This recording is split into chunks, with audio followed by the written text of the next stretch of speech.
Hey guys, I wanted to make another short. This short's gonna be about a subject that we all struggle with because we're all mistake-making human beings that want to do what we want to do.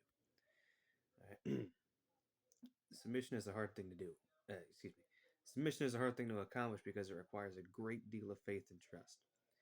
James 4:7 talks about submitting to God, while Romans 13 verses 1 to 7 talks about submitting to authority. God is the ultimate authority that we all must submit to, even when it's hard. 1 Peter 5:2 says, "Humble yourselves under the almighty hand of God, that he may exalt you in due time." Sometimes he wants, excuse me, sometimes we want to do what we want to do, but now that we are with Jesus, we're not our own, we belong to God. That means obeying him even when it's not convenient or when we want to. But if we obey then he will be our God. The book of Isaiah talks about how if we hearken to the voice of God, he will hearken us. If we listen to God, he'll listen to us. But that's besides the point. So yeah, look, this video isn't to like shame you because you're not obeying God. Trust me, dude. Take everything I say with a grain of salt because I struggle with the exact same thing about as much as you do. Okay?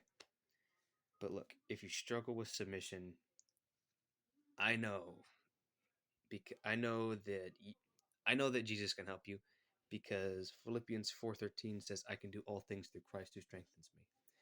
And even if you're weak in obedience and faith and stuff like that, Jesus' strength is made perfect in your weakness.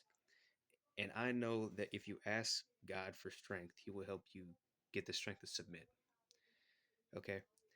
We don't belong to ourselves anymore. We don't belong to our fleshly desires anymore. We belong to God. Okay? Uh, Correct me if I'm wrong. Okay? Like, seriously, like, correct me in the comments if I'm wrong. 1 Corinthians 6:20-21 or 19:21 says, know ye not that you are the temple of God, and therefore are not your own. Therefore glorify God in your bodies. Okay? We are not our own anymore. We belong to God. Therefore, we have to submit to him and do his will. Even though it's difficult to trust. I know, again, take everything I say with a grain of salt, okay? I am not skilled in submitting at all. I just felt the need to speak what I wrote down in my journal, okay?